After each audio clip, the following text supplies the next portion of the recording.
ನಿನ್ನ ಮಗನೊಂದಿಗೆ ತುಂಬ ಜಾಗ್ರತೆಯಾಗಿ ಮಾತಾಡೋ ಮನಸ್ಸಲ್ಲಿ ಏನಿದೆ ಅಂತ ತಿಳ್ಕೊ. ಅವನ ಮನಸ್ಸಿನಲ್ಲಿ ಸಿತಾರ ಇದ್ದಾಳೆ ಅಂತ ತಿಳಿದ್ರೆ ಮಾತ್ರ ಅವನ್ನ ನನ್ನ ಮಗ ಅಂತ ಮರೆತು ಬಿಡಬೇಕಾಗತ್ತೆ ಅಂತ ವಾರ್ನಿಂಗ್ ನೀಡಿ ಕೆಳಗೆ ಹೊರಟು ಹೋದರು. ರಾಗಿಣಿಯವ್ರಿಗೆ ಏನು ಮಾಡಬೇಕಂತ ತಿಳಿದು ತಲೆ ಹಿಡ್ಕೊಂಡು ಅವ್ರ ಹಿಂದೆ ಹೋದರು. ಇನ್ನು ಅಹಿರ ಯಾವಾಗಲೂ ಇರುವಂತೆ ನಾರ್ಮಲ್ ಆಗಿ ರೆಡಿಯಾಗಿ ಕೆಳಗೆ ಬರೋಷ್ಟರಲ್ಲೇ ಜೈ ಬೇಸರದಿಂದ ಇರೋದನ್ನ ನೋಡಿ, ಅಣ್ಣಯ್ಯ ನನ್ನ ಆಫೀಸ್ನಲ್ಲಿ ಡ್ರಾಪ್ ಮಾಡ್ತೀಯಾ, ತುಂಬ ಲೇಟಾಯಿತು ಅಂತ ಕೇಳಿದ್ಲು. ಹಾಂ ನಡಿ ಕಣೋ ಅಂತ ಅಹಿರಾಳನ್ನು ಕರ್ಕೊಂಡು ಹೊರಟ ಜೈ. ಇಷ್ಟಕ್ಕೂ ಬಾವ ಏನಂತಿದ್ದಾನೆ ಅಹಿ, ನನಗೆ ಗೊತ್ತು ನೀನು ಖಂಡಿತವಾಗಿಯೂ ಅವನ ಮನಸ್ಸಿನಲ್ಲಿರೋದನ್ನು ಅರ್ಥ ಮಾಡ್ಕೊಳ್ಬಲ್ಲೆ ಅಂತ.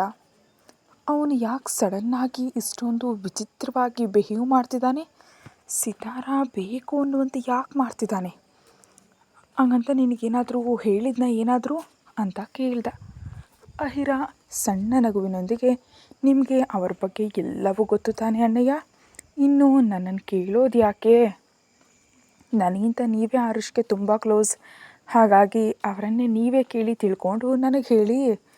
ನನ್ನ ಹತ್ರ ಖಂಡಿತ ಆ ಮನುಷ್ಯ ಸಣ್ಣ ವಿಷಯವನ್ನು ಹೇಳೋದಿಲ್ಲ. ಇರಲಿ ಅಣ್ಣಯ್ಯ, ನಂಗೊಂದು ಹೆಲ್ಪ್ ಮಾಡ್ತೀಯಾ ಅಂತ ಕೇಳಿದರೆ, ಏನು ಹೆಲ್ಪೋ ಅಂತ ಜೈ ಕೇಳಿದ್ದೆ ತಡ ಸಿತಾರಳನ್ನು ಎಲ್ಲ ಸಮಯದಲ್ಲಿ ಗಮನಿಸ್ತಾ, ಅವಳು ಪ್ರತಿ ಕೆಲಸ ನನಗೆ ತಿಳಿಯುವಂತೆ ಮಾಡಬಲ್ಲಿಯಾ, ಅವಳ ಹಿಂದೆ ಒಬ್ಬ ಸ್ಪೈ ಇಡಬಲ್ಲಿಯಾ, ಅವಳು ಎಲ್ಲಿಗೆ ಹೋಗ್ತಿದ್ದಾಳೆ, ಏನೇನು ಮಾಡ್ತಿದ್ದಾಳೆ, ಎಂಥ ಕೆಲಸಗಳನ್ನ ಮಾಡ್ತಿದ್ದಾಳೆ, ಪ್ರತಿಯೊಂದು ನನಗೆ ಬೇಕಣ್ಣಯ್ಯ, ಈ ಒಂದು ಹೆಲ್ಪ್ ಮಾಡಬಾರ್ದಾ ಅಂತ ಜೈ ಬಲಗೈ ಹಿಡ್ಕೊಂಡು ವಿನಂತಿಸಿದ್ಲು ಅಹಿರ.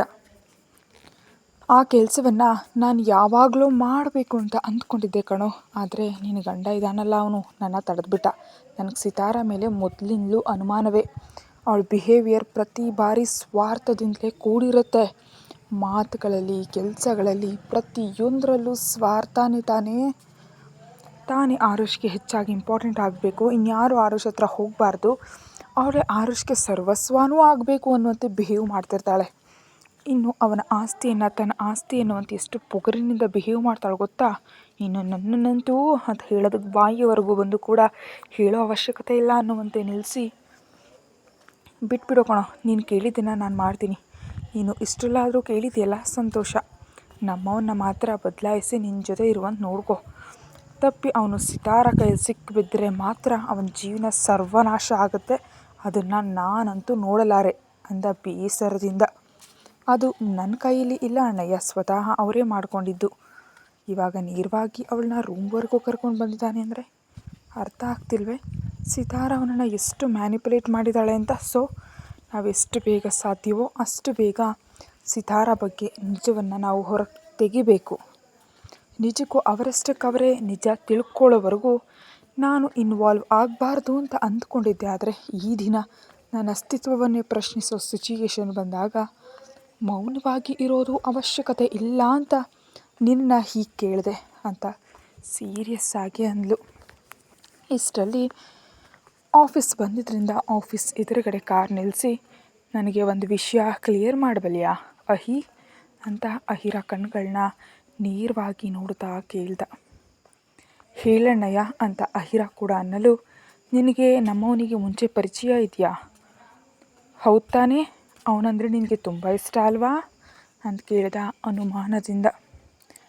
ಅಹಿರ ಸಣ್ಣ ಕಿರುನಗೆಯನ್ನೇ ಉತ್ತರವಾಗಿ ನೀಡಿ ಕೆಳಗೆ ಇಳಿದ್ರೆ, ನೀನು ನನಗೆ ಉತ್ತರ ಹೇಳಿಲ್ಲ ಅಹಿ ಅಂತಂದ ಜೈ ಕಂಗಾಲಾಗಿ. ಅಹಿರ ವಿಂಡೋಯಿಂದ ತಲೆ ಒಳಗೆ ಹಾಕಿ, ತಿಳ್ಕೊಂಡಯ್ಯ, ನೀವು ತಿಳ್ಕೊಳ್ಬೇಕಾದದ್ದು, ನಾನು ಹೇಳಬೇಕಾದದ್ದು ತುಂಬ ಇದೆ. ನೀವು ತಿಳ್ಕೊಂಡು ನನ್ನನ್ನು ಪ್ರಶ್ನಿಸಿದಾಗ ನಿಮ್ಮ ಉತ್ತರಗಳು ನಿಮಗೆ ಸಿಗುತ್ತವೆ. ಏನೂ ತಿಳಿಯದೆ ನನ್ನನ್ನು ಉತ್ತರ ಕೇಳೋದಕ್ಕೆ ಬರಬೇಡಿ, ನಾನು ಉತ್ತರ ಹೇಳೋದಕ್ಕೆ ಸಿದ್ಧವಾಗಿಲ್ಲ. ಇದು ನಿನಗಷ್ಟೇ ಅಲ್ಲ, ನಿನ್ನ ಫ್ರೆಂಡ್ಗೂ ಕೂಡ. ಸೊ ನಿನ್ನ ಫ್ರೆಂಡ್ನು ಹೀಗೆ ಕನ್ವಿನ್ಸ್ ಮಾಡ್ಕೊಳ್ತೀಯೋ ಏನು ಮಾಡ್ತೀಯೋ ನನಗೆ ಅನಾವಶ್ಯಕ. ನನ್ನ ಬಗ್ಗೆ ನೀವು ತಿಳ್ಕೊಳ್ಬೇಕು ಅಂದ್ಕೊಂಡ್ರೆ by hook R by crook ಏನಾದರೂ ಮಾಡಬಹುದು. ಅದು ನನ್ನ ವಿಷಯದಲ್ಲಿ ಸಾಧ್ಯ ಇಲ್ಲ. ಆದ್ದರಿಂದ ಇನ್ಯಾರ ವಿಷಯದಲ್ಲಿ ಮಾಡ್ಬೋದು ಅಂತ ಯೋಚಿಸಿ, ಚೆನ್ನಾಗಿ ಯೋಚಿಸಿ. ನಾನು ನೀವು ಊಹಿಸದಂತೆ ಮುಂಚೆ ಪರಿಚಯವ ಅಥವಾ ಇಲ್ವಾ ಅನ್ನೋದ್ರ ಬಗ್ಗೆ ಯೋಚಿಸಿ ನಿರ್ಧಾರ ತಗೊಳ್ಳಿ ಅಂತ ಒಂದು ಪಝಲ್ ಬಿಟ್ಟು ಆಫೀಸ್ ಒಳಗೆ ಹೊರಟು ಹೋದ್ಲು. ಜೈ ಜುಟ್ಟು ಕಿತ್ತುಕೊಳ್ತಾ, ನನಗಿರೋ ಸ್ವಲ್ಪ ಬುದ್ಧಿಯನ್ನು ಅದು ಪೂರ್ತಿಯಾಗಿ ಹಾಳು ಮಾಡಿಬಿಡ್ತು ತಂಗಿ. ಅವಳ ಮಾತುಗಳ ಅರ್ಥ ಏನು, ಅವಳು ಮುಂಚೆ ಭಾವನ ಜೀವನದಲ್ಲಿ ಇದ್ದಾಳಾ ಇಲ್ವಾ, ಇದ್ದಾಳೆ ಎನ್ನುವಂತೆ ಕಲರಿಂಗ್ ಕೊಡ್ತಿದ್ದಾಳಾ ಅಥವಾ ನಮ್ಮನ್ನು ತಪ್ಪುದಾರಿಗೆ ಎಳೆಯೋದಕ್ಕೆ ನೋಡ್ತಿದ್ದಾಳಾ ಅಂತ ಯೋಚಿಸ್ತಾ 5 ನಿಮಿಷಗಳ ನಂತರ ಕಾರ್ ಸ್ಟಾರ್ಟ್ ಮಾಡಿ ಮುಂದೆ ಹೋಗ್ತಾ ಒಬ್ಬ ಡಿಟೆಕ್ಟಿವ್ಗೆ ಕಾಲ್ ಮಾಡಿ ಒಬ್ಬ ಸ್ಪೈ ಬೇಕು ಅಂತ ಮನಿ ಎಷ್ಟಾದರೂ ಪರವಾಗಿಲ್ಲ ಅಂತ ಕಾಫಿ ಶಾಪ್ ನೇಮ್ ಹೇಳಿ ಒಂದು ಅರ್ಧ ಗಂಟೆಯಲ್ಲಿ ಅಲ್ಲಿ ಭೇಟಿಯಾಗೋದಕ್ಕೆ ಹೇಳಿ ಫೋನ್ ಕಟ್ ಮಾಡ್ದೆ. ಒಳಗೋದ ಅಹಿರಾಗೆ ತಾನು ಅರ್ಧ ಗಂಟೆ ಲೇಟಾಗಿ ಬಂದಿದ್ದರಿಂದ ಮುಂಚಿತವಾಗಿ ಮ್ಯಾನೇಜರ್ಗೆ ಎಕ್ಸ್ಪ್ಲನೇಷನ್ ನೀಡಿದ ನಂತರ ತನ್ನ ಕ್ಯಾಬಿನ್ನಲ್ಲಿ ಕೂತು ಆರುಷ್ಗಾಗಿ ಕಾಯ್ತಿದ್ಲು. ಆರುಷ್ ಬ್ಯುಸಿಯಾಗಿ ತನ್ನ ಕೆಲಸದಲ್ಲಿ ಮುಳುಗಿ ಹೋಗಿದ್ದರಿಂದ ಅವನನ್ನು ಕರೆಯೋ ಅವಶ್ಯಕತೆ ಇಲ್ಲ ಅನ್ನುವಂತೆ ತಾನು ಕೂಡ ತನ್ನ ಕೆಲಸದಲ್ಲಿ ಮುಳುಗಿ ಹೋದ್ಲು. ಯಾವಾಗಲೂ ಇರುವಂತೆ ಆಫ್ಟರ್ನೂನ್ ಲಂಚ್ಗೆ ಕ್ಯಾಂಟೀನ್ಗೆ ಹೋದ್ಲು. ಆದರೆ ಈ ಬಾರಿ ಸ್ವಲ್ಪನೂ ಆರುಷ್ನನ್ನು ಲೆಕ್ಕಿಸ್ಕೊಳ್ಳಿಲ್ಲ. ತನ್ನ ಪಾಡಿಗೆ ತಾನು ಊಟ ಮುಗಿಸಿ ಸೈಲೆಂಟಾಗಿ ತನ್ನ ಕ್ಯಾಬಿನ್ಗೆ ಹೋದ್ಲು. ಇದೆಲ್ಲ ನೋಡಿದ ಆರುಷ್ಗೆ ಅಹಿರಾ ತನ್ನನ್ನು ಅವಾಯ್ಡ್ ಮಾಡೋದು ಏನೇನು ಇಷ್ಟ ಆಗದಿದ್ರೂ ಸ್ವತಃ ಅದು ತಾನೇ ಮಾಡ್ಕೊಂಡಿದ್ದರಿಂದ ಬಾಯಿ ಮುಚ್ಕೊಂಡು ಅಹಿರಾಳನ್ನು ಗಮನಿಸಿದ್ಲೇ 2 ತುತ್ತು ತಿಂದು ಮತ್ತೆ ಕೆಲಸದಲ್ಲಿ ಮುಳುಗಿ ಹೋದ.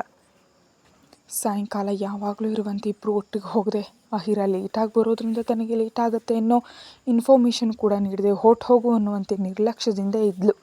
ಎಲ್ಲರೂ ಹೊರಟೋದ್ಮೇಲೆ ಶ್ರವಣ್, ಆರುಷ್, ಅಹಿರಾ, ಮ್ಯಾನೇಜರ್ ಮಾತ್ರ ಇರೋದರಿಂದ ಕಿರಿಕಿರಿ ಉಂಟಾಗಿ ಆರುಷ್ ಅಹಿರಾ ಕ್ಯಾಬಿನ್ ಒಳಗೆ ಪರ್ಮಿಷನ್ ಇಲ್ಲದೆ ಹೋಗಿ ಏನೋ ಮಾತಾಡಬೇಕು ಅಂತ ಅಂದ್ಕೊಳ್ಳೋಷ್ಟರಲ್ಲೇ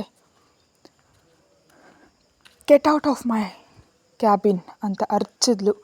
ಒಮ್ಮೆಲೆ ಅಹಿರಾ ಕಿರ್ಚಿದ್ರಿಂದ ಒಂದು ಕ್ಷಣ ಶಾಕ್ ಆದರೂ ಆರುಷ್ ಅಹಿರಾ ಅಂತ ಕರೆಯೋಷ್ಟರಲ್ಲೇ ಒಂದು ಬಾರಿ ಹೇಳಿದ್ರೆ ಅರ್ಥ ಆಗಲ್ವಾ, ಹೊರಗೆ ಹೋಗಿ ಅಂತ ಪದೇ ಪದೇ ಹೇಳಿಸ್ಕೊಳ್ಬೇಕಾ ಅಂತ ತಲೆ ಕೂಡ ಎತ್ತದೆ ಮತ್ತೊಂದು ಬಾರಿ ಗಟ್ಟಿಯಾಗಿ ಕಿರ್ಚಿದ್ರಿಂದ ಗಟ್ಟಾದ ಆರುಷ್ ನಿಂಗೋಸ್ಕರ ಬಂದರೆ ಚೆನ್ನಾಗಿ ಹೇಳಿದೆ ಬುದ್ಧಿ ಅಂತ ರೊಚ್ಚಿಗೆದ್ದು ಆಫೀಸಿಂದ ಹೊರಗೋಟೋದ. ಆ ಕಿರುಚಾಟ ಹೊರಗಿನವರೆಗೂ ಕೇಳಿಸಿದ್ರಿಂದ ಶ್ರವಣ್ಗೆ ಅಹಿರಾ ಏನೋ ಕೋಪದಲ್ಲಿದ್ದಾಳೆ ಅಂತ ಅರ್ಥ ಆಗಿ ಅನಾವಶ್ಯಕವಾಗಿ ಇವಾಗ ಕತ್ತರಿಸಿ ಮತ್ತೆ ಆ ಕೋಪನ ಕಿರಿಕಿರಿಯನ್ನು ಹೆಚ್ಚು ಮಾಡೋದು ಇಷ್ಟ ಇಲ್ಲದೆ ಸೈಲೆಂಟಾಗಿ ಅವಳಿಗಾಗಿ ವೆಯ್ಟ್ ಮಾಡ್ತಿದ್ದ. ಇಷ್ಟರಲ್ಲಿ ಮ್ಯಾನೇಜರ್ ಅವರು ಬಂದು, ಏನು ಶ್ರವಣ್ ಇನ್ನೂ ನೀನು ಹೋಗಲಿಲ್ವಾ ಅಂತ ಕೇಳಿದರೆ, ಇಲ್ಲ ಸರ್, ಸಣ್ಣ ಕೆಲಸ ಇದೆ, ಅದನ್ನೇ ಕಂಪ್ಲೀಟ್ ಮಾಡ್ತಿದ್ದೀನಿ ಅಂತ ತನ್ನ ಪರ್ಸ್ನಲ್ ಲ್ಯಾಪ್ಟಾಪ್ನಲ್ಲಿ ಕೆಲಸ ಮಾಡ್ತಾ ಹೇಳ್ದ. ಅದನ್ನು ಮನೆಗೆ ಹೋಗಿ ಕೂಡ ಮಾಡು ಶ್ರವಣ್, ಇಷ್ಟು ಟೈಮ್ ಇಲ್ಲಿರಬಾರ್ದು ಅಂತ ಅಹಿರಾ ಹತ್ರ ಹೋಗಿ, ಅಮ್ಮ ಅಹಿರಾ ಇನ್ನು ಮನೆಗೆ ಹೊರಡು, ಈಗಾಗಲೇ ತುಂಬ ಲೇಟಾಗಿದೆ, ಹೆಣ್ಮಗಳು ನೀನು ರಾತ್ರಿ ಸಮಯದಲ್ಲಿ ಒಂಟಿಯಾಗಿ ಹೋಗೋದು ಅಷ್ಟೊಂದು ಒಳ್ಳೆಯದಲ್ಲ ಅಂತ ಹೇಳಿದ್ರಿಂದ ಓಕೆ ಸರ್ ಅಂತ ಹೇಳಿ ತಾನು ಮಾಡಿದ ಕೆಲಸವನ್ನು ಸೇವ್ ಮಾಡಿಕೊಂಡು ಮನೆಗೆ ಹೋಗುವವರೆ ಕಂಪ್ಲೀಟ್ ಮಾಡಿ ನಿಮಗೆ ಮೇಲ್ ಮಾಡ್ತೀನಿ ಸರ್, ಸಾರಿ ಇವತ್ತು ವರ್ಕ್ ಪೆಂಡಿಂಗ್ ಇಟ್ಟಿದ್ದಕ್ಕೆ ಅಂತ ಅಪಾಲಜಿ ಕೇಳಿ ತನ್ನ ಹ್ಯಾಂಡ್ ಬ್ಯಾಗನ್ನು ಜೋಡಿಸ್ಕೊಂಡು ಪರ್ಸ್ನಲ್ ಲ್ಯಾಪ್ಟಾಪ್ ತೊಗೊಂಡು ಹೊರಗೆ ಬಂದು ಆಟೋ ಅಥವಾ ಕ್ಯಾಬ್ ಏನಾದರೂ ಸಿಗುತ್ತೇನೋ ಅಂತ ವೆಯ್ಟ್ ಮಾಡ್ತಿದ್ಲು. ಇಷ್ಟರಲ್ಲಿ ಶ್ರವಣ್ ತನ್ನ ಬೈಕ್ ತಂದು ಅಹಿರಾ ಎದುರುಗಡೆ ನಿಲ್ಲಿಸಿ, ಅಹಿ ಬಾ ನಾನು ಡ್ರಾಪ್ ಮಾಡ್ತೀನಿ ಅಂದರು. ಅಹಿರಾ ಸ್ವಲ್ಪನೂ ಲೆಕ್ಕಿಸ್ಕೊಳ್ಳದೆ ದಿಕ್ಕುಗಳನ್ನ ನೋಡ್ತಿದ್ಲು. ನಿನಗೆ ನನ್ನ ಮೇಲೆ ತುಂಬ ಕೋಪ ಬರ್ತಿದೆ ಅಂತ ನಂಗೆ ಗೊತ್ತು, ಅನಾವಶ್ಯಕವಾಗಿ ನಿನ್ನ ಡಿಸ್ಟರ್ಬ್ ಮಾಡ್ತಿದ್ದೀನಿ ಅಂತ ನೀನು ಅಂದ್ಕೊಳ್ತಿದ್ಯಾ, ಆದರೆ ನನ್ನ ಪ್ರೀತಿ ನಿಜವಾದದ್ದಾದ್ದರಿಂದ ಎಂದಿಗಾದರೂ ನೀನು ನನ್ನ ಹತ್ರ ಬರ್ತೀಯಾ ಅಂತ ನಾನು ಅಂದ್ಕೊಂಡಿದ್ದೀನಿ ಅಂತ ತುಂಬ ಕಾನ್ಫಿಡೆಂಟಾಗಿ ಅಂದ ಶ್ರವಣ್. ಆ ಮಾತನ್ನು ಇನ್ನೂ ಒಪ್ಕೊಳ್ಳೋದಕ್ಕೆ ಸಾಧ್ಯ ಇಲ್ಲ ಅನ್ನುವಂತೆ, I am sorry Shravan, I am really sorry, ಈ ಗಿಲ್ಟಿ ಫೀಲಿಂಗ್ನಿಂದ ಇಷ್ಟರವರೆಗೆ ನಿನ್ನ ಜೊತೆ ಮಾತಾಡಬೇಕಂತಾಗಲಿ ನಿನ್ನೊಂದಿಗೆ ದೃಷ್ಟಿ ಬೆರೆಸ್ಬೇಕಂತಾಗಲಿ ಎಂದೂ ಅಂದ್ಕೊಳ್ಳಿಲ್ಲ. ಆದರೆ ಇವಾಗ ನಿರ್ಮೋಹಮಾಟವಾಗಿ ಹೇಳ್ತಿದ್ದೀನಿ, ನಾನು ನಿನ್ನನ್ನು ಎಂದೂ ಪ್ರೀತಿಸಲಿಲ್ಲ, ಇನ್ನು ಮುಂದೆ ಪ್ರೀತಿಸೋದೂ ಇಲ್ಲ. ಆ ವಿಷಯ ನಿನಗೆ ಫಸ್ಟ್ನಲ್ಲೇ ತುಂಬ ಕ್ಲಾರಿಟಿಯಾಗಿ ಹೇಳಿದ್ದೆ. ಬಟ್ ನೀನು ನಿನ್ನ ಪ್ರೀತಿಯಿಂದ ನನ್ನ ಬದಲಾಯಿಸೋಣ ಅಂತ ಅಂದ್ಕೊಂಡೆ. ಅನ್ಫಾರ್ಚುನೇಟ್ಲಿ ನಮ್ಮ ಹಣೆ ಬರಹದಲ್ಲಿ ಇಬ್ರಿಗೂ ಬರೆದಿಲ್ಲ, ಅದಕ್ಕೆ ಸಡನ್ನಾಗಿ ಏನೇನೋ ನಡೆದು ಹೋಯಿತು. ನಡೆದಿದ್ದನ್ನು ಮರೆತು ನೀನು ನಿನ್ನ ಲೈಫ್ನಲ್ಲಿ ಮೂವ್ ಆನ್ ಆಗಬೇಕು ಅಂತ ಮನಸ್ಪೂರ್ವಕವಾಗಿ ಬಯಸ್ತೀನಿ ಶ್ರವಣ್. ನಿನಗೆ ನನ್ನ ಮೇಲೆ ಏನೇ ಇಷ್ಟ ಇದ್ದರೂ ಇನ್ನು ಮುಂದೆ ನನ್ನ ಮೇಲಿರೋ ಪ್ರೀತಿನ ಹೊರಗೆ ತೆಗಿಬೇಕಂತಾಗಲಿ, ಆ ಪ್ರೀತಿಯಿಂದ ನಾನು ನಿನ್ನ ಹತ್ರ ಬರ್ತೀನಿ ಅಂತಾಗಲಿ ಕಾಯಬೇಡ. ನಿನ್ನ ಪೋಷಕರಿಗೆ ನೀನು ಹೊರೆಯಾಗಬಾರ್ದು, ನಿನ್ನ ಬೇಸರ ನೋಡಿ ಅವರು ಬೇಸರ ಪಡಬಾರ್ದು. ಅದಕ್ಕೆ ಒಂದು ಒಳ್ಳೆ ಹುಡುಗಿ ನೋಡು ಮದುವೆ ಆಗು. Once again really very very sorry ಅಂತ ಮಗದೊಮ್ಮೆ ಹೇಳಿ ಅತ್ತ ಕಡೆಯಾಗಿ ಬಂದ ಆಟೋ ತಡೆದು ಹತ್ತಿ ಹೊರಟು ಹೋದ್ಲು. ಶ್ರವಣ್ ಹೋಗ್ತಿದ್ದ ಆಟೋವನ್ನು ನೋಡ್ತಾ ಮುಂದೆ ಸಾಗ್ದ ಬೈಕ್ ಮೇಲೆ. ಇಷ್ಟರಲ್ಲಿ ಸಡನ್ನಾಗಿ ಶ್ರವಣ್ಗೆ ಎದುರಾಗಿ ಅಡ್ಡ ನಿಂತು, ಯಾಕೆ ನನ್ನ ಹೆಂಡತಿಯನ್ನು ತೊಂದರೆ ಪಡಿಸ್ತಿದೆ ಶ್ರವಣ್, ನಿನ್ನ ವಿಷಯದಲ್ಲಿ ನಾನು ಅವಸರಪಟ್ಟೆ ಅನ್ನೋ ಸಣ್ಣ ಗಿಲ್ಟಿ ಫೀಲಿಂಗ್ ಇರೋದ್ರಿಂದ ಇಷ್ಟು ದಿನ ನೀನು ಎಷ್ಟು ಕಿರಿಕಿರಿ ಮಾಡಿದ್ರೂ ಲೆಕ್ಕಿಸ್ಕೊಳ್ಳಿಲ್ಲ. ಆದರೆ ಇನ್ನು ಮುಂದೆ ಅಲ್ಲ ಶ್ರವಣ್, ನನ್ನಲ್ಲಿ ಹಳೆ ಆರುಷ್ ಇನ್ನೂ ಇದ್ದಾನೆ, ಸೊ ಬೆಟರ್ ಅವನ್ನ ಒಳಗಿರೋದಕ್ಕೆ ಬಿಡು ಅಂತ ಹೇಳಿ ತಾನು ಕೂಡ ಆಟೋದಲ್ಲೇ ಮನೆಗೆ ಹೊರಟು ಹೋದ. ಆರುಷ್ ಮನೆಗೆ ಹೋಗಿ ಸೋಫಾದಲ್ಲಿ ವಾಲೋದೆ ತಡ ಯಾವಾಗಲೂ ಅಹಿರಾ ಬಂದು ನೀರು ಕೊಡ್ತಿದ್ಲು. ಆದರೆ ಈ ಬಾರಿ ಸಿತಾರ ಬಂದು ಕಿರುನಗೆಯಿಂದ ಬಾವ ನೀರು ಕುಡಿ, ಕೆಲಸದವಳು ಟೀ ಮಾಡ್ತಿದ್ದಾಳೆ ತರ್ತಾಳೆ ಅನ್ನಲು ಕಾಣ್ತಾ ಇರ್ತು. ಆರುಷ್ ಎದುರುಗಡೆ ಸಿತಾರ ನೋಡಿ ಮುಖ ಎಲ್ಲ ಅಸಹನೆಯಿಂದ ಬದಲಾಗಿ, ಬೇಡ ಸಿತಾರ, ನಾನು ಫ್ರೆಶ್ ಆಗಿ ಬರ್ತೀನಿ ಅಂತ ಹೇಳಿ ಮೇಲೊಟ್ಟೋದ. ಆರುಷ್ ಗಮನಿಸ್ತಾ ಇದ್ದದನ್ನು ಸಿತಾರ ಗಮನಿಸಿದ್ಲು. ಕಳೆದ 2 ವರ್ಷದ ನಂತರ ಫಸ್ಟ್ ಟೈಮ್ ಆರುಷ್ ತನ್ನ ಪೂರ್ತಿ ಹೆಸರು ಹಿಡಿದು ಕರೆದಿದ್ದು. ತಾನು ಹೇಳಿದ್ದನ್ನು ನಮ್ದಾಗ ಯಾವಾಗಲೂ ನನ್ನ ಸೀತು ಅಂತ ಕರಿತಿದ್ದವನು ಇವಾಗ ದೂರ ಇಟ್ಟ ಕರೆಯೋ ರೀತಿ ಬದಲಾಗಿದ್ದರಿಂದ ಆರುಷ್ ಮತ್ತೆ ಮೊದಲಿಂದ ಆಗ್ತಿದ್ದಾನೆ ಅಂತ ಅರ್ಥ ಆಗಿ ಸಿತಾರ ಮನಸ್ಸಲ್ಲಿ ಕೋಪದಿಂದ ಬೇಯುತ್ತಲೇ, ಯಾಕೆ ಬಾವ, ನೀನು ನನಗೆ ಬೇಕು, ನನಗೆ ಮಾತ್ರ ಸ್ವಂತ ಅಂದ್ಕೊಂಡು ಪ್ರತಿ ಬಾರಿಯೂ ನನ್ನ ಬೇಸರ ಪಡಿಸ್ತಿರ್ತಿ ಅಂತ ಹೋಗ್ತಿದ್ದ ಆರುಷ್ನ ನೋಡ್ತಾ ಅಂದ್ಕೊಂಡ್ಳು. ಇನ್ನು ಒಳಗೆ ಹೋದ ಆರುಷ್ ಫ್ರೆಶ್ ಆಗಿ ಲ್ಯಾಪ್ಟಾಪ್ ಹಿಡಿದು ಕೂತಿರೋ ಅಹಿರಾ ನೋಡಿ ಹಲ್ಲು ಕಡಿತಾ, ಇವಳಿಗಾಗಿ ನಾನು ಯೋಚಿಸೋದಷ್ಟೇ, ಇದು ನನಗಾಗಿ ಏನು ಯೋಚಿಸಲ್ಲ ಅಂತ ಮತ್ತೊಮ್ಮೆ ಪ್ರೂವ್ ಮಾಡ್ತು ಅಂತ ಅಂದ್ಕೊಳ್ತಾನೆ ಈ ಟ್ರ್ಯಾಕ್ ತೊಗೊಂಡು ಬಾತ್ರೂಮ್ ಒಳಗೋಟೋದ. ಅಹಿರಾ ಸ್ವಲ್ಪನೂ ಲೆಕ್ಕಿಸ್ಕೊಳ್ದಂತೆ ತನ್ನ ಪೆಂಡಿಂಗ್ ವರ್ಕ್ ಕಂಪ್ಲೀಟ್ ಮಾಡೋದ್ರಲ್ಲಿ ಬ್ಯುಸಿ ಇದ್ಲು. ಆರುಷ್ ಸ್ನಾನ ಮಾಡಿ ಬಂದರೂ ಕೂಡ ಅಹಿರಾಳಲ್ಲಿ ಬದಲಾವಣೆ ಇಲ್ಲದೆ ಇದ್ದಿದ್ದರಿಂದ ಹುಚ್ಚು ಪೀಕ್ಸ್ಗೋಗಿ ಅಹಿರಾ ಕೈಲಿದ್ದ ಲ್ಯಾಪ್ಟಾಪ್ ಕಿತ್ತು ಎಸಿಬೇಕು ಅಂದ್ಕೊಂಡ. ಆದರೆ ಕಂಪ್ನಿ ರೂಲ್ಸ್ ಆ್ಯಂಡ್ ರೆಗ್ಯುಲೇಷನ್ ನೆನಪಿಗೆ ಬಂದು ಆ ಕೆಲಸ ಮಾಡೋದಕ್ಕೆ ಸಾಧ್ಯ ಆಗದೆ ಕೈ ಬೆರಳುಗಳನ್ನ ಬಿಗಿಗೊಳಿಸಿ ಗೋಡೆಗೆ ಒಂದು ಏಟು ಗಟ್ಟಿಯಾಗಿ ಹಾಕಿ, ಯಾಕೆ ಹೀಗೆ ನಾನು ಅವಾಯ್ಡ್ ಮಾಡ್ತಿದ್ದೀಯ ಅಹಿರಾ, ಇವಾಗ ನಾನೇನು ಮಾಡಿದೆ ಅಂತ ಅಂದ್ಕೊಂಡ. ಅಹಿರಾ ಒಂದೇ ಒಂದು ನೋಟ ನೇರವಾಗಿ ಆರುಷ್ ಕಣ್ಣುಗಳು ನೋಡಿ ಮತ್ತೆ ತನ್ನ ತಲೆ ತಗ್ಸಿ ಲ್ಯಾಪ್ಟಾಪ್ನಲ್ಲಿ ಮುಳುಗಿ ಹೋದರೆ ಆರುಷ್ ತಲೆ ಕೊಡ್ವಿ, ಸರಿ ನಡೆದದೆಲ್ಲ ಬಿಟ್ಬಿಡು, ಡಿನ್ನರ್ ರೆಡಿ ಮಾಡಿ ಹೋಗು ಅಂತಂದ್ರು. ಬದಲಾವಣೆ ಇಲ್ಲದೆ ಇದ್ದಿದ್ದರಿಂದ ಫ್ರಸ್ಟ್ರೇಷನ್ ಪೀಕ್ಸ್ಗೆ ಹೋಗ್ತಾ, ಈ ಲ್ಯಾಪ್ಟಾಪ್ ಎಸೆದು ಬಿಡ್ಲಾ, ಮರ್ಯಾದೆಯಿಂದ ಹೇಳಿದನ್ನು ಮಾಡ್ತೀಯಾ ಇಲ್ವಾ ಅಂತ ಅನ್ನಲು ಅಷ್ಟರವರೆಗೂ ಬಚ್ಚಿಟ್ಟಿದ್ದ ಕೋಪವನ್ನು ಹೊರಗೆ ತೆಗಿತಾ ಚಾಚಿ ಆರುಷ್ ಕೆನ್ನೆಗೆ ತುಂಬ ಗಟ್ಟಿಯಾಗಿ ಹೊಡೆದ್ಬಿಟ್ಲು. ಅದನ್ನು ಏನೇನು ಊಹಿಸಿದ ಆರುಷ್ ಕೆನ್ನೆ ಮೇಲೆ ಕೈ ಇಟ್ಕೊಂಡು ಶಾಕ್ನಿಂದ ಅಹಿರಾ ಕಡೆ ನೋಡ್ತಿದ್ರೆ ಅಹಿರಾ ಲ್ಯಾಪ್ಟಾಪ್ ಕ್ಲೋಸ್ ಮಾಡಿ ಮೇಲೆದ್ದು, ನೆನ್ನೆ ರಾತ್ರಿ ಎಲ್ಲಿಗೆ ಹೋಗಿದೆ ಅಂತ ನಾನು ಒಂದೇ ಒಂದು ಮಾತು ಕೇಳಿದ್ನಾ, ಇಲ್ಲ, ನಿನ್ನ ಮಾವನ ಮಗಳು ಕರ್ಕೊಂಡು ಶಿಕಾರಿಗೆ ಹೋಗಿದೆಯೋ ಅಥವಾ ಇನ್ನೆಲ್ಲಿಗೆ ಹೋಗಿದೆಯೋ ನಾನು ಲೆಕ್ಕಿಸ್ಕೊಳ್ಳಲ್ಲ, ನೀನು ನನ್ನ ಅವಾಯ್ಡ್ ಮಾಡಿದೆ, ಈ ರೂಮ್ ಬರೋದಕ್ಕೆ ನನಗೆ ಅರ್ಹತೆ ಇಲ್ಲ ಅಂದೆ, ಆದರೂ ಸೈಲೆಂಟಾಗೇ ಇದ್ದೆ. ಆದರೆ ಇವಾಗ ನೀನು ನನ್ನ ಮೇಲೆ ಅಧಿಪತ್ಯ ಚಲಾಯಿಸೋದಕ್ಕೆ ನೋಡ್ತಿದ್ಯಾ ನೋಡು, ಇದು ನಂಗೆ ಸ್ವಲ್ಪನೂ ಇಷ್ಟ ಇಲ್ಲ. ನೀನೇ ಅಂದೆ ತಾನೇ ನಿನ್ನ ಮೇಲೆ ನನಗೆ ಏನು ಹಕ್ಕಿದೆ ಅಂತ, ನಾನು ಕೇಳ್ತಿದ್ದೀನಿ ನನ್ನ ಮೇಲೆ ನಿನಗೇನು ಹಕ್ಕಿದೆ ಅಂತ. ನಿನ್ನ ಇಷ್ಟಕ್ಕೆ ನನ್ನ ಹತ್ರ ಕೆಲಸ ಮಾಡಿಸ್ಕೊಳ್ತಿದ್ಯಾ. ಇಷ್ಟರವರೆಗೆ ಆದರೆ ನನ್ನ ಗಂಡ ಬರೆಸ್ಬೇಕು ತಪ್ಪದು, ಜೀವನಮಾನವಿಡೀ ನಿನ್ನ ಜೊತೆ ಕೂಡಿರಬೇಕು ಅಂತ ಮೆಂಟಲಿ ಫಿಕ್ಸ್ ಆಗಿದೆ. ಅದಕ್ಕೆ ಹೇಗೋ ನಿನಗೆಲ್ಲವನ್ನು ಮಾಡಿಕೊಡ್ತಾ ಬಂದೆ. ಆದರೆ ಇವಾಗ ನನಗೆ ಅಷ್ಟೊಂದು ನೆಸಿಟಿ ಇಲ್ಲ. ಇದ್ದಾಳಲ್ಲ ನಿನ್ನ ಅತ್ತೆ ಮಗಳು ಸಿತಾರ, ಅವಳ ಹತ್ರ ಮಾಡಿಸ್ಕೊ ಹೋಗಿ ಅಂತ ಆವೇಶದಿಂದ ಹೇಳಿ ಬೆಡ್ ಮೇಲೆ ಕೂತು, ನನ್ನ ವರ್ಕ್ ತುಂಬ ಪೆಂಡಿಂಗ್ ಇದೆ, ನನ್ನನ್ನು ಅನಾವಶ್ಯಕವಾಗಿ ಡಿಸ್ಟರ್ಬ್ ಮಾಡಬೇಡ, ತಿನ್ಬೇಕನ್ಸಿದ್ರೆ ಹೇಳ್ದಾಗ ಹೋಗಿ ಅಡುಗೆ ಮಾಡಿಸ್ಕೊಂಡು ತಿನ್ನು ಅಥವಾ ಉಪವಾಸ ಇರು, ಅದು ಇಲ್ಲ ಅಂದರೆ ನಿನ್ನೆಯಿಂದ ನಿನ್ನ ಅತ್ತೆ ಮಗಳ ಜೊತೆ ಊರು ತಿರ್ಗೋದಕ್ಕೆ ಹೋಗು. ಇವತ್ತಿರಬಹುದು, ನಾಳೆ ಇರಬಹುದು, ನಾಳಿದ್ದಿರಬಹುದು, ಯಾವಾಗ ಬರ್ತೀವೋ ನಿನ್ನ ಇಷ್ಟ. ಈ ಕ್ಷಣದಿಂದ ನಿನ್ನ ಜೀವನ ನಿಂದು, ನನ್ನ ಜೀವನ ನಂದು. ಡಿವೋರ್ಸ್ ಬರೋವರೆಗೂ ನಾವು ಹೀಗೆ ಇರೋಣ, ಆಮೇಲೆ ಸಪ್ರೇಟಾಗಿ ಯಾರ ದಾರಿ ಅವರವ್ರು ನೋಡ್ಕೊಳ್ಳೋಣ ಅಂತ ತುಂಬ ಕೋಪದಿಂದ ಹೇಳಿ ಮತ್ತೆ ವರ್ಕ್ ಸ್ಟಾರ್ಟ್ ಮಾಡಿದ್ಲು. ಅಹಿರಾ ಮಾತಿಗೆ ಆರುಷ್ ಶಾಕ್ನಿಂದ ಮರದಂದು ಬಿಗಿದು ಹೋಗಿ ಅಹಿರಾ ಕಡೆ ನೋಡ್ತಾ ನಿಂತು ಹೋದ. ಇಷ್ಟರಲ್ಲಿ ಬಾಗಿಲು ಸದ್ದಾಗಿಂದ ಎಚ್ಚೆತ್ಕೊಂಡು ಅದು ಅಹಿರಾಳಿಗೇನೋ ಹೇಳೋದು ಟ್ರೈ ಮಾಡ್ತಿದ್ದಾನೆ. ಆದರೆ ಗಂಟಲಿನಿಂದ ಮಾತು ಬರ್ತಿಲ್ಲ. ಅಹಿರಾ ಕೇಳಿದ ಪ್ರಶ್ನೆಗೆ ಉತ್ತರ ಹೇಳೋದಕ್ಕೆ ತನ್ನ ಹತ್ರ ಉತ್ತರ ಇದ್ದರೂ ಹೇಳೋ ಧೈರ್ಯ ಇಲ್ಲದೆ, ಹೇಳಬೇಕಂದ್ರೆ ನಾಚಿಕೆ ಅನಿಸ್ತಿದ್ದರಿಂದ ತಕ್ಷಣ ತಲೆ ತಗ್ಗಿಸ್ದ. ಇಷ್ಟರಲ್ಲಿ ಬಾಗಿಲಿನ ಸೌಂಡ್ ಹೆಚ್ಚಾಗಿದ್ದರಿಂದ ಅಹಿರಾ ತುಂಬ ಕಿರಿಕಿರಿಯಿಂದ, ಯಾರದು ಇಷ್ಟೊಂದು ಬಾಗಿಲು ಬಡಿತಿದ್ದಾರೆ, ಬಾಗಿಲು ತೆಗಿತಿಲ್ಲ ಅಂದರೆ ಒಳಗೆ ಗಂಡ ಹೆಂಡತಿ ಬ್ಯುಸಿ ಆಗಿದ್ದಾರೆ ಅಂತ ಕೂಡ ಅರ್ಥ ಆಗಲ್ವಾ, ಪದೇ ಪದೇ ಯಾಕೆ ಡಿಸ್ಟರ್ಬ್ ಮಾಡ್ತೀರಾ, ಹೋಗಿಲ್ಲಿಂದ ಅಂತ ಕಿರ್ಚಿದ್ಲು.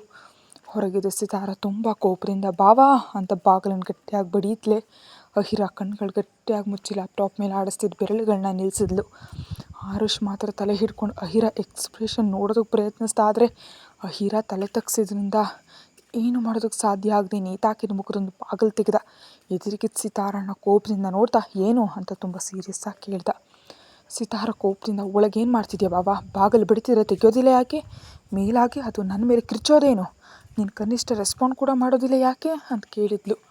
ಆರುಷ್ ತುಂಬ ಕಿರಿಕಿರಿಯಿಂದ, ಪ್ಲೀಸ್ ಸಿತಾರ, ಇವಾಗ ನನ್ನ ಡಿಸ್ಟರ್ಬ್ ಮಾಡಿದೆ, ಒಟ್ಟು ಹೋಗು ಅಂತ ಅವಳ ಮುಖದ ಮೇಲೆ ಬಾಗಿಲು ಹಾಕಿ ಅಹಿರಾ ಎದುರುಗಡೆ ಕೂತು ಅಹಿರಾ ಅಂತ ಕರೆದ.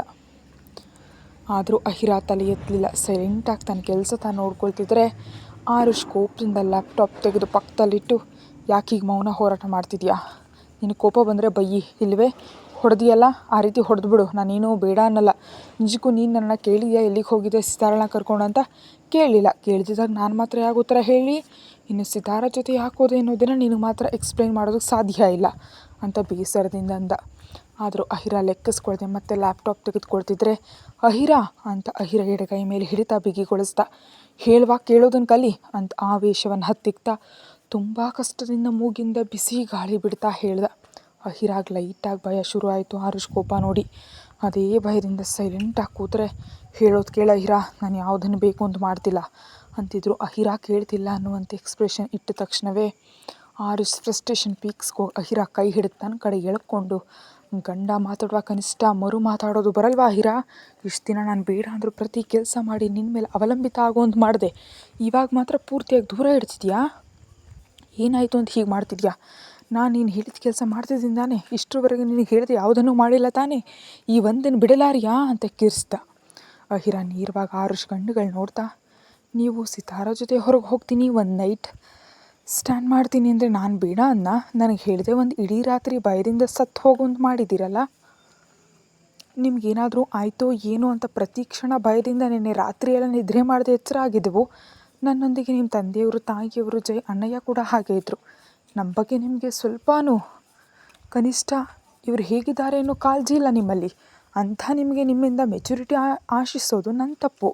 ನಿಜವಾಗಿ ಇಷ್ಟು ದಿನ ನಿಮ್ಮನ್ನು ಬದಲಾಯಿಸಿದೆ ಅಂತ ಭ್ರಮಪಟ್ಟೆ, ಆದರೆ ಏನಿಲ್ಲ, ಅದೆಲ್ಲ ಸುಳ್ಳು, ನಾನು ಊಹಿಸ್ಕೊಂಡು ನಾಟಕ ಅಷ್ಟೇ ಅಂತ ತುಂಬ ಕೋಪದಿಂದ ಅಂದ್ಲು. ಆ ಮಾತಿಗೆ ಆರುಷ್ ಬೇಸರದಿಂದ, ಅಹಿರ ಪ್ಲೀಸ್ ಅಂತಿದ್ರೆ, ಬೇಡ ಸರ್, ನೀವು ಇನ್ನೇನು ಹೇಳಿಬಿಡಿ ಪ್ಲೀಸ್, ನೀವು ನಿನ್ನೆ ನನಗೆ ಹೇಳಿದೆ ಹೊರಟೋದಾಗಲೇ ಅರ್ಥ ಆಯಿತು ನಿಮ್ಮ ದೃಷ್ಟಿಯಲ್ಲಿ ನಾನು ಏನಿಲ್ಲ ಅಂತ. ನಿಮ್ಮ ಹಠಕ್ಕಾಗಿ ಮಾತ್ರ ನನ್ನ ಕೊರಳಿಗೆ ತಾಳಿ ಕಟ್ಟಿದ್ದೀರಿ ಅಂತ. ಇಷ್ಟು ದಿನಗಳ ಕಾಳಜಿ ಎಲ್ಲ ಕೂಡ ಕೇವಲ ಜವಾಬ್ದಾರಿ, ಅದು ನನ್ನ ತಂದೆಗೆ ನನ್ನ ಕ್ಷೇಮವಾಗಿ ಒಪ್ಪಿಸ್ಬೇಕಂತಷ್ಟೆ. ಅದಕ್ಕೆ ನಿಮ್ಮ ಇಷ್ಟಕ್ಕೆ ವ್ಯಾಲ್ಯೂ ಕೊಡ್ತಿದ್ದೀನಿ. ನಿಮ್ಮ ಇಷ್ಟ ಸರ್, ಇನ್ನು ನೀವು ಸಿತಾರ ಜೊತೆ ಇರ್ತೀರೋ ಅಥವಾ ಇನ್ನೆಲ್ಲಿಗಾದರೂ ಹೋಗ್ತಿರೋ ನನಗೆ ಇನ್ನು ಮುಂದೆ ಹೇಳೋ ಅವಶ್ಯಕತೆಯೇ ಇಲ್ಲ. ನಾನು ಕೂಡ ನಿಮ್ಮನ್ನು ಕೇಳೋದಿಲ್ಲ. ಆ್ಯಂಡ್ ಹಾಗೆ ನನ್ನ ಹತ್ರ ಕೂಡ ನೀವು ಯಾವಾಗ ಬರ್ತಿದ್ಯಾ, ಯಾವಾಗ ಹೋಗ್ತಿದ್ಯಾ, ಎಲ್ಲಿಗೆ ಹೋಗ್ತಿದ್ಯಾ, ಯಾರನ್ನು ಭೇಟಿ ಆಗ್ತಿದ್ಯಾ ಅನ್ನೋ ಮಾತುಗಳು ಮಾತ್ರ ತರಬೇಡಿ. ನಿಮ್ಮ ಜೀವನ ಹೇಗೆ ನಿಮ್ಮ ಸ್ವಂತ ಆಯಿತೋ, ಇವಾಗ ನನ್ನ ಜೀವನ ಕೂಡ ಹಾಗೆ ನನ್ನ ಸ್ವಂತ. ಹಾಂ, ಮರ್ತಿದ್ದೆ, ಬೇಗ ಡಿವೋರ್ಸ್ಗೆ ಅಪ್ಲೈ ಮಾಡಿ, ಆವಾಗಲೇ ನೀವು ನಿಮಗಂತೂ ಇಷ್ಟವಾಗಿರೋ ಸಿತಾರಳ ಮದುವೆ ಆಗೋದಕ್ಕೆ ಸಾಧ್ಯ ಅಂತ ತಾನು ಹೇಳಬೇಕಾದನ್ನೆಲ್ಲ ಹೇಳಿ ಮುಗಿಸಿ ಬಾಲ್ಕನಿಗೆ ಹೋಗಿ ಹೊರಗಿನ ಸೈಡ್ನಿಂದ ಲಾಕ್ ಮಾಡಿಕೊಂಡು ಲ್ಯಾಪ್ಟಾಪ್ನಲ್ಲಿ ವರ್ಕ್ ಮಾಡ್ತಾಳೆ ವಿನಃ ಕಣ್ಣುಗಳಿಂದ ನಿಲ್ಲದೆ ಕಣ್ಣೀರು ಸುರಿತಲೇ ಇತ್ತು. ಆರುಷ್ ಜೊತೆ ಹಾಗೆ ಮಾತಾಡೋದಕ್ಕೆ ತಾನು ಎಷ್ಟು ಕಷ್ಟಪಟ್ಟಿದ್ದಾಳೋ ತನಗೆ ಮಾತ್ರ ಗೊತ್ತು. ಇನ್ನು ಮುಂದೆ ಆದರೂ ಆರುಷ್ ನಿಜ ತಿಳ್ಕೊಂಡು ತನ್ನ ಕಡೆ ನಿಲ್ತಾನೆ ಅಂತ ಆಸೆ ಪಟ್ಟಿದ್ಲು. ಆದರೆ ಅದನ್ನ ಇಲ್ಲದೆ ಮತ್ತೊಂದು ಬಾರಿ ಸಿತಾರ ಮಾಯಲ್ಲಿ ಬಿದ್ದು ತನ್ನನ್ನು ಇಷ್ಟೊಂದು ನೆಗ್ಲೆಕ್ಟ್ ಮಾಡಿ ಅಷ್ಟೊಂದು ಅಳಿಸಿದ ಮನುಷ್ಯನ ಮೇಲೆ ಭರವಸೆ ಇಟ್ಕೊಳ್ಬಾರ್ದು ಅಂತ ಅಂದ್ಕೊಂಡ್ಳು. ಆರುಷ್ ತನಗೆ ಕೊಡೋ ಇಂಪಾರ್ಟೆನ್ಸ್ ನೋಡ್ತಿದ್ರೆ ಜೀವನದಲ್ಲಿ ತಾನು ಆರುಷ್ ಜೀವನದೊಳಗೆ ಹೋಗಿಲ್ಲ ಅಂತ ಯಾಕೋ ಮನಸ್ಸು ಮೆದುಳು ಗಟ್ಟಿಯಾಗಿ ಹೇಳ್ತಿದ್ರಿಂದ ಅವುಗಳಿಗೆ ಇಂಪಾರ್ಟೆನ್ಸ್ ಕೊಡ್ತಾ ಇನ್ನು ಆರುಷನ್ನು ಕದಲಿಸ್ಬಾರ್ದಂತ ಫಿಕ್ಸ್ ಆದಳು. ಅಹಿರಾಗಿ ಮಾತಾಡೋ ಹೊಟ್ಟೋದ ತಕ್ಷಣ ಆರುಷ್ ಮನಸ್ಸೆಲ್ಲ ದಿಗಿಲು ತುಂಬ ಹೋಗಿ, ತಪ್ಪು ಮಾಡ್ದ, ಅಹಿರಾಳನ್ನು ನಾನು ಅವಶ್ಯಕವಾಗಿ ಬೇಸರಪಡಿಸ್ತಿದ್ದೀನ, ಬಲವಂತವಾಗಿ ನನ್ನ ಜೀವನಕ್ಕೆ ತಂದುಕೊಂಡು ನಾನು ಅವಳು ಬಂದ ಮೇಲೆ ಇಷ್ಟೊಂದು ಬದಲಾದೆ, ಅವಳಿಗೆ ಎಷ್ಟು ಇಂಪಾರ್ಟೆನ್ಸ್ ಕೊಟ್ಟೆ, ನಿಜಕ್ಕೂ ಅವಳಿಂದ ದೂರ ಆಗಬೇಕನ್ನೋ ಆಲೋಚನೆ ಇಷ್ಟುವರೆಗೂ ಬರಲೇ ಇಲ್ಲ ನನಗೆ. ಸಡನ್ನಾಗಿ ಸಿತಾರಿಂದ ಇದೆಲ್ಲ ನಡೆದು ಹೋಯಿತು. ಏನು ಮಾಡಬೇಕು, ಈ ಪ್ರಾಬ್ಲಮ್ನ ಹೇಗೆ ಸಾಲ್ವ್ ಮಾಡ್ಕೊಳ್ಬೇಕು? ಅಹಿರ ನನ್ನಿಂದ ದೂರ ಆದರೆ ನಾನು ತಡ್ಕೊಳ್ಬಲ್ಲೇನಾ? ಈ ಕೆಲವು ದಿನಗಳಲ್ಲಿ ಅವಳು ನನಗೆ ಎಷ್ಟೊಂದು ಹತ್ರ ಆಗಿಬಿಟ್ಟಿದ್ದಾಳೆ. ಅಮ್ಮ ತಂದೆ ಅಂತ ಪ್ರತಿಕ್ಷಣ ಕಾಯ್ದಿದ್ದಾಳೆ. ಅಂಥ ಹುಡುಗಿಯನ್ನು ಬೇಸರಪಡಿಸಿ ಕಳಿಸ್ಬೇಕಾ? ಏನು ಮಾಡಬೇಕು ಗೊತ್ತಾಗ್ತಿಲ್ಲ. ಫಸ್ಟ್ ಆಫ್ ಆಲ್ ಅಹಿರ ನನಗೆ ಮುಂಚೆಯೇ ಗೊತ್ತು ಅಂತ ಬಲವಾಗಿ ಅನ್ನಿಸ್ತಿದೆ. ಅದು ಹೇಗೆ ಅಂತ ತಿಳ್ಕೊಳ್ಬೇಕು. ನನಗೆ ಯಾಕೋ ಬಲವಾಗಿ ಅನ್ನಿಸ್ತಿದೆ, ನನಗೆ ಅಹಿರಾಳಿಗೆ ಮಧ್ಯೆ ಏನೋ ಬಲವಾದ ಬಂಧನ ಇದೆ ಅಂತ. ಖಂಡಿತವಾಗಿಯೂ ಅದು ನನಗೆ ತಿಳಿಯೋದು, ಆದರೆ ತಿಳ್ಕೊಳ್ತೀನಿ. ಅಹಿರ ಹೇಳೋದಿಲ್ಲ. ಅದರಿಂದ ಇನ್ನು ಉಳಿದದ್ದು ಜೈ ಆ್ಯಂಡ್ ಅಪರೂಪಕ್ಕೆ ನಾನು ತಿರುಗ್ತಿದ್ದದ್ದು ಸಿತಾರ ಜೊತೆ. ಹಾಗಾಗಿ ಇಬ್ಬರೊಂದಿಗೆ ಇರುವಾಗಲೇ ಏನಾದರೂ ನಡೆದಿರಬಹುದು ಅಂತ ತನ್ನಲ್ಲಿ ತಾನು ಅಂದ್ಕೊಂಡು ಮೌನವಾಗಿ ಹೊರಗೆ ನಡೆದ. ಹಾಗೆ ಹೊರಗೆ ಬರುವಷ್ಟರಲ್ಲಿ ಸಿತಾರ ತುಂಬ ಕೋಪದಿಂದ ನಡುಕ್ತಾ ಇದ್ದದ್ದನ್ನು ಅಸಹನೆಯಿಂದ ನೋಡ್ತಾ, ಏನು ಮಾಡ್ತಿದ್ದೆ ಸಿತಾರ ಇಲ್ಲಿ ನೀನು? ನಿನ್ನನ್ನು ಒಟ್ಟು ಹೋಗೋದಕ್ಕೆ ಹೇಳಿದೆ ತಾನೇ ಅಂತಂದ. ನನ್ನ ಜೊತೆ ಬಾ ಬಾವಾ ಅಂತ ಆರುಷ್ ಕೈ ಹಿಡ್ಕೊಂಡು ತನ್ನ ರೂಮ್ ಒಳಗೆ ಕರ್ಕೊಂಡು ಹೋದ್ಲು ಸಿತಾರ. ಒಳಗೆ ಬಂದು ಬಾಗಿಲು ಹಾಕಿದ್ಲೆ, ನನಗೆ ಕೊಟ್ಟು ಮಾತನ್ನು ಮರೀತಿದ್ಯಾ ಬಾವಾ? ಇಲ್ದಿದ್ರೆ ನನ್ನ ಪ್ರಾಣಕ್ಕೆ ವ್ಯಾಲ್ಯೂ ಇಲ್ಲ ಅಂತ ಅಂದ್ಕೊಂಡಿದ್ಯಾ? ಯಾಕೆ ಪ್ರತಿ ಬಾರಿ ನನ್ನ ಮನಸ್ಸನ್ನು ಹೀಗೆ ಕೊಲ್ತಿದ್ದೀನಿ ನೀನು? 10% ಕೂಡ ನನಗೆ ಯಾಕೆ ನೀನು ಅಹಿರಾಳೆ ಕೊಟ್ಟಷ್ಟು ಇಂಪಾರ್ಟೆನ್ಸ್ ಕೊಡ್ತಿಲ್ಲ? ಇವಾಗಂತೂ ನೇರವಾಗಿ ನನ್ನ ದೂರ ಇಟ್ಟು ಮಾತಾಡ್ತಿದ್ದಿ. ಮುಂಚೆ ಆದರೆ ನನ್ನ ಸೀತು ಅಂತ ಎಷ್ಟೋ ಪ್ರೀತಿಯಿಂದ ಹತ್ರ ಬರ್ತಿದ್ದವನು ಇವಾಗ ಕನಿಷ್ಠ ನೋಟಕ್ಕೂ ಸಿಗದೆ ತಿರುಗ್ತಿದ್ದಿ. ಅಷ್ಟೊಂದು ದೊಡ್ಡ ತಪ್ಪು ನಾನೇನು ಮಾಡಿದೆ ಬಾವಾ?